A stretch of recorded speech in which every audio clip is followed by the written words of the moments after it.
Bonjour à vous, bienvenue dans cette vidéo où je vais vous expliquer est-ce qu'il faut avoir un cahier d'apprentissage pour apprendre l'anglais et s'il le faut, quelle est la bonne façon pour s'en servir.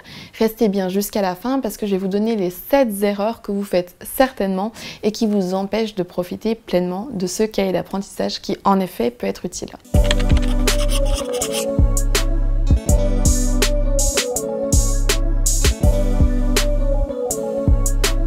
Bonjour à vous, si vous êtes nouveau sur cette chaîne YouTube, je m'appelle Léa, je suis English Coach et sur cette chaîne, je vous donne toutes les astuces et conseils pour pouvoir booster votre anglais et votre confiance en vous pour pouvoir vous exprimer à l'oral.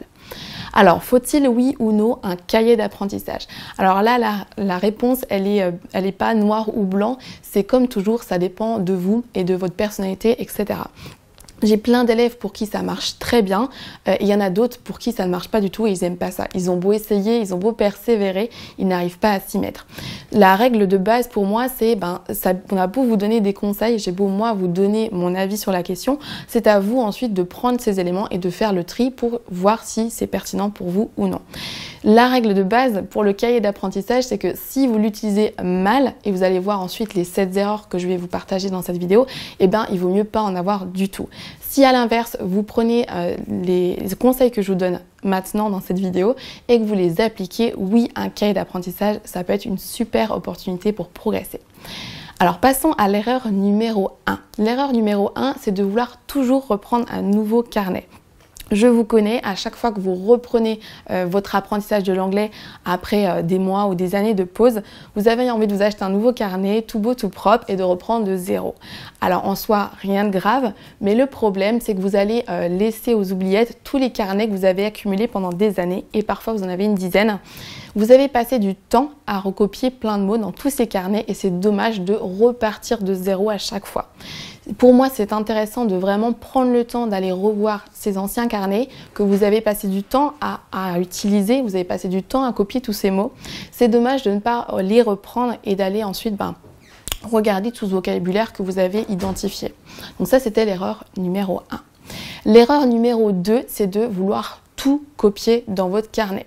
J'ai énormément de retours de personnes, que ce soit sur YouTube ou mes élèves, qui me disent que à chaque vidéo regardée, ils vont passer ensuite 1 heure à tout recopier, à recopier toutes les phrases d'exemple. Alors à chaque vidéo regardée de 20 minutes, vous passez 1h30 ensuite à recopier. C'est vraiment pas l'idée. Si vous faites ça à l'heure actuelle, attention parce que vous allez passer du temps à copier plus qu'à utiliser ce vocabulaire et à retenir ce que vous allez vraiment vouloir retenir. Si par exemple vous prenez cette vidéo YouTube, je vous mettrai le lien juste au-dessus, des 30 phrasal verbs à retenir si vous êtes débutant, la tentation est grande de vouloir recopier ces phrasal verbs, de vouloir recopier toutes les phrases d'exemple et ensuite de passer à la vidéo suivante et de continuer à recopier, ainsi de suite.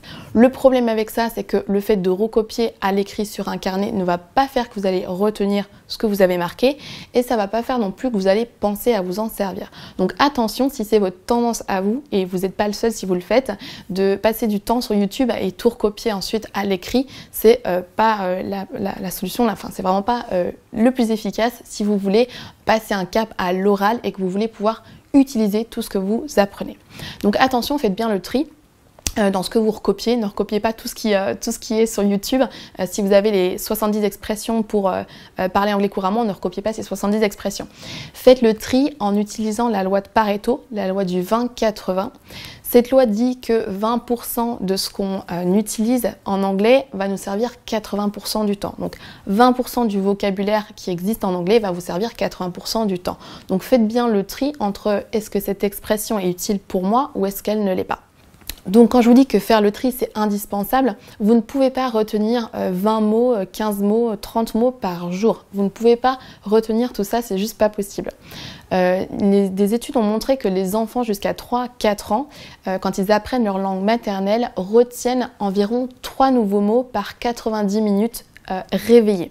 C'est-à-dire que vous, si vous passez 1 heure à faire de l'anglais par jour, 1 heure à écouter du contenu, vous ne pouvez pas réalistiquement apprendre 20 mots ou même 10 mots, c'est déjà bien trop.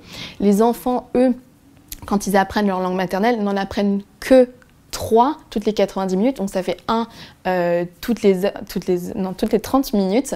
Vous voyez bien que vous ne pouvez pas ingurgiter 10 mots de vocabulaire par jour, c'est juste pas possible. Surtout si vous ne faites que 1 à 2 heures d'anglais par jour. Donc vous ne pouvez pas, il y a un écart trop grand entre le temps que vous passez à apprendre et la quantité de mots que vous voulez retenir. Donc résistez à la tentation de recopier une 50aine de mots dans votre carnet par semaine parce qu'ils seront là sur votre papier dans votre carnet mais ils ne seront pas dans votre tête. Donc si vous avez fait attention à bien reprendre vos anciens carnets pour regarder le vocabulaire que vous aviez noté et que vous passez un petit peu de temps dessus plutôt que de toujours reprendre un nouveau carnet, qu'ensuite vous faites le tri, vous faites attention à ne pas recopier des dizaines de mots par jour sans forcément réfléchir à si ces mots vous allez les retenir ensuite, on peut passer à l'erreur numéro 3 qui est de ne jamais relire. Vous avez tendance à copier des mots, à tout recopier dans un carnet, à avoir des cahiers à n'en plus finir, une dizaine qui s'empilent sur votre table de chevet, mais si vous ne relisez pas, vous n'allez pas retenir. Pour mémoriser du vocabulaire, pour progresser en anglais, il faut absolument jouer sur la répétition. Le fait de regarder une vidéo YouTube, de noter du vocabulaire ne suffira pas à ce que vous le reteniez, que vous le maîtrisiez et que vous en serviez vous-même. Il faut donc absolument relire. Une règle que vous pouvez mettre en place, c'est chaque fois que vous notez quelque chose, relisez la page précédente. Si vous ne faites déjà que ça, vous allez déjà bien plus loin que la plupart des gens que je vois autour de moi. Donc indispensable, pensez à relire vos notes. Pensez à reprendre vos anciens carnets avec un stabilo à la main et à surligner les mots que vous voulez retenir. C'est indispensable pour que vous mémorisiez sur le long terme.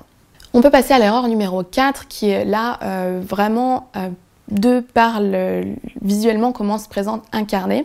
Normalement, vous avez donc un cahier avec 2 pages et vous avez noté voilà, en français, en anglais la traduction et c'est tout. Si vous ne faites que ça et que vous ne faites que relire, en fait, vous n'allez pas faire appel à votre mémoire. Le problème avec ça, c'est que vous avez visuellement la réponse sous les yeux. Donc si vous avez marqué par exemple « to enjoy doing something », apprécier, aimer faire quelque chose, le fait de relire simplement, c'est déjà mieux que de ne pas rouvrir votre carnet et de ne plus regarder les mots que vous avez notés, mais ça ne suffira pas. Pour vraiment mémoriser quelque chose, il faut vraiment faire appel à votre mémoire. Il faut que votre cerveau aille chercher le mot que vous voulez retenir. Pour ça, c'est simple, il suffit de cacher par exemple la partie en français. Vous pouvez tracer une colonne au milieu de votre page avec une partie en français, l'expression en anglais en face, et vous pouvez cacher avec votre main par exemple la réponse en anglais. Vous voyez le mot en français, apprécier, aimer faire quelque chose, et vous descendez votre main ou votre papier, la chose que vous avez pris pour cacher, et vous allez voir en face to enjoy doing something. Le fait de faire ça va faire que vous allez devoir faire appel à votre cerveau et devoir retrouver vous-même la réponse. Si vous voyez les deux directement, le français et l'anglais côte à côte, là vous ne faites pas appel à votre mémoire, vous relisez simplement votre document. Ça marche pour tout ce que vous voulez retenir. Si vous êtes en train de faire vos études, que vous êtes au collège, au lycée ou en post-bac, utilisez cette technique-là pour vraiment faire appel à votre cerveau, sans quoi vous n'allez pas retenir les informations que vous avez sur le papier si vous avez tout visuellement sous les yeux. C'est pour ça que je recommande vivement d'utiliser ce qu'on appelle des flashcards, des cartes de mémorisation. Vous avez d'un côté en français, de l'autre côté en anglais, parce que là en fait vous n'avez pas le choix, vous n'avez que l'expression en français d'un côté et vous êtes obligé de réfléchir à quelle est la réponse avant ensuite de retourner. Vraiment les flashcards, c'est vraiment une super façon de retenir le vocabulaire. Je vous en parle en détail dans cette vidéo, je vous mettrai le lien juste au-dessus. Alors l'erreur numéro 5, c'est de noter simplement un mot et sa définition. Pour moi, ça ne suffira pas d'avoir juste, par exemple, fancy, qui est un adjectif, et en face, chic, sophistiqué. Ça ne vous aidera pas forcément à vous-même vous en servir. Si je vous interroge, qu'on fait un test QCM, que vous avez un examen ou je ne sais quoi, et qu'on vous demande la définition de chic, sophistiqué, peut-être que le mot fancy va vous revenir en tête. Mais par contre, le fait de mettre seulement un mot et sa définition, ça va clairement pas garantir que vous allez penser à vous en servir vous-même lorsque vous voulez parler d'un lieu un petit peu chic, un petit peu classe. Ce qui va vous aider grandement et qui va vraiment changer votre façon d'utiliser un cahier d'apprentissage, c'est de noter certes un mot et sa définition, mais aussi une phrase d'exemple. Vous pouvez tout à fait donc continuer avec vos 2 colonnes, avoir votre mot en français, votre mot en anglais, une phrase d'exemple en français, une phrase d'exemple en anglais. De la même façon, vous cachez la partie en anglais, vous lisez votre phrase d'exemple que vous avez créée vous-même et vous devez retrouver à chaque fois quelle est sa définition, quelle est la traduction de cette phrase. Par exemple, avec fancy, vous pourriez écrire I like to go to fancy restaurants. J'aime aller dans les restos chic, classe, branchés.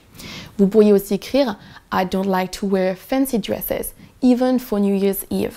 I prefer to wear something casual. Le fait d'avoir une phrase d'exemple qui vous parle, si possible en parlant de vous ou sous forme de questions, parce que c'est souvent comme ça qu'on va parler de soi, de ses expériences, de ce qu'on fait, et on va aussi demander des questions à la personne à qui on parle. Donc faites des phrases d'exemple qui vous parlent, pas juste il porte des vêtements classe, parce que ça n'a aucun sens, ça ne véhicule aucun souvenir par rapport à ce que vous vivez vous. Ça va vous aider à réutiliser ce vocabulaire. Donc pensez à mettre des phrases d'exemple, à mettre votre vocabulaire en contexte. Ça marche de la même façon pour des expressions comme let's call it a day, qui veut dire arrêtons-nous-en là pour la journée, on va arrêter tout de suite, ou on va finir notre projet parce qu'on a suffisamment travaillé. Donc c'est une expression qu'on n'a pas exactement en français. Donc justement, si vous avez juste cette expression en français avec son équivalent anglais, vous n'allez pas forcément être sûr de savoir comment vous en servir. Donc le fait d'avoir une phrase d'exemple, ça va vous aider à vous-même savoir dans quel contexte vous allez pouvoir vous en servir. Vous pourriez écrire I'm very tired, let's call it a day. I'm very tired, let's call it a day. Je suis très fatiguée, je vais arrêter là. Ou je vais finir pour la journée, je vais m'en arrêter là. Ou alors we have worked enough, let's call it a day. We have worked enough for today. Let's call it a day. On a assez travaillé pour aujourd'hui, finissons-en là, plus ou moins. L'erreur numéro 6 que je vois par rapport à un cahier d'apprentissage, mais par rapport au vocabulaire en général, c'est que vous avez une tendance à regarder plein de vidéos, à copier des mots, à copier des choses, mais à pas forcément ou voire jamais vous servir de ce que vous avez noté ensuite. Donc c'est dommage de prendre le temps de recopier des choses et passer des heures à faire des phrases, exemples, etc. si ensuite vous ne pensez pas à vous servir de ces nouvelles expressions. Le but c'est quand même ça, de pouvoir s'exprimer avec plus d'aisance, d'être plus à l'aise à l'oral et d'avoir du vocabulaire plus précis, plus soutenu. C'est pas juste de noter plein de choses.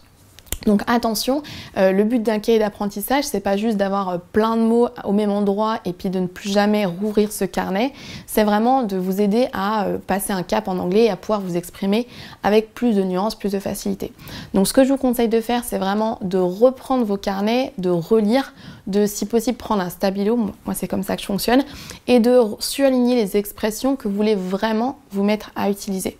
C'est vraiment indispensable de relire de temps en temps, de faire le tri, d'aller regarder des expressions, et souvent vous allez voir que simplement le fait de relire, ça, vous allez vous rappeler que ah oui tiens c'est vrai que tel mot l'autre jour il m'a manqué, je me souvenais plus de ce que c'était, ou alors tiens cette expression là je l'ai entendue l'autre jour et moi c'est vrai que je pense toujours pas à m'en servir.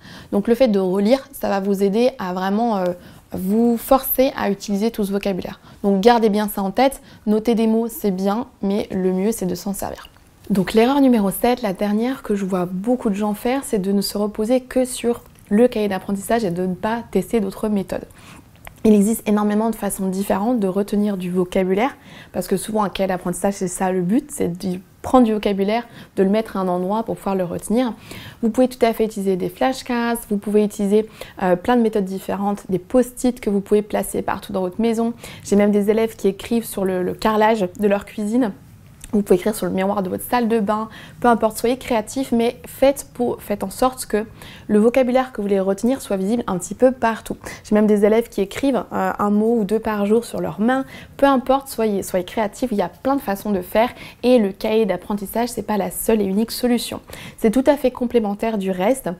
Le fait d'avoir des mots que vous allez placer de temps en temps sur votre frigo avec des post-it, d'en avoir dans votre cahier, d'avoir des flashcards sur votre téléphone, c'est tout à fait complémentaire et compatible. Ce que je vous conseille de faire, c'est tout au long de votre semaine d'isoler donc du vocabulaire en écoutant des podcasts, des séries, des films, en regardant des vidéos YouTube. Vous pouvez prendre soit un cahier où vous notez tout ça, soit une feuille volante, peu importe, une feuille de brouillon. Vous pouvez faire des captures d'écran avec votre téléphone, vous pouvez enregistrer des posts sur Instagram, peu importe, mais isoler du vocabulaire comme ça tout au long de votre semaine sans passer plus de temps que ça. Et ensuite, une fois par semaine, vous vous asseyez pendant 1 heure ou 2 et vous faites après le tri. Vous faites le tri parmi les expressions qui finalement ne sont pas forcément utiles et vous pouvez aussi aller ensuite plus dans le détail. Vous pouvez par exemple aller vérifier une définition, vous pouvez aller regarder des phrases d'exemple. Vous pouvez aussi utiliser le site YouGlish que j'aime beaucoup et que je conseille d'utiliser à tous mes élèves. Vous pouvez donc taper dans cette barre de recherche l'expression ou le mot à retenir et le site gratuit va vous sortir toutes les vidéos YouTube où ce mot ou cette expression apparaissent. Donc voilà, c'est important de pas seulement passer du temps à mettre plein de mots dans un carnet, mais surtout ensuite passer beaucoup de temps à vous en servir, à les prononcer à haute voix, à faire des phrases d'exemple, à relire, à mémoriser, etc., etc. Donc voilà pour cette vidéo. Si vous n'aviez pas de cahier d'apprentissage jusqu'à présent, ça va peut-être vous inspirer à en avoir un. Si vous en aviez un et que vous faisiez une de ces 7 erreurs, voire plusieurs, je serais ravie de savoir dans les commentaires laquelle vous faisiez. Et j'espère que vous allez pouvoir mettre en pratique ces conseils parce que clairement, ça peut changer la donne par rapport à un réservoir de mots qui restent sur le papier et qui ne sont jamais dans votre tête et la mémorisation et ensuite progresser grâce à ces nouveaux mots retenus. Je vous dis à bientôt et je vous souhaite une bonne journée. Bye bye!